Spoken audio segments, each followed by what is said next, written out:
এটা হচ্ছে বিন্দু, ওয়েস্ট বেঙ্গলে পাহাড়ে বিন্দু।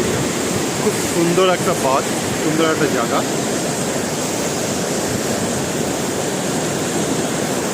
নদীর বিভিন্ন পাথরের মধ্য দিয়ে দেখুন কীভাবে জল বয়ে যাচ্ছে।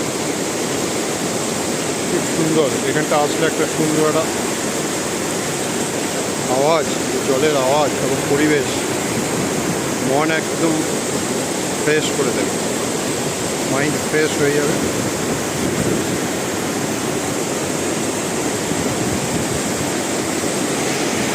জল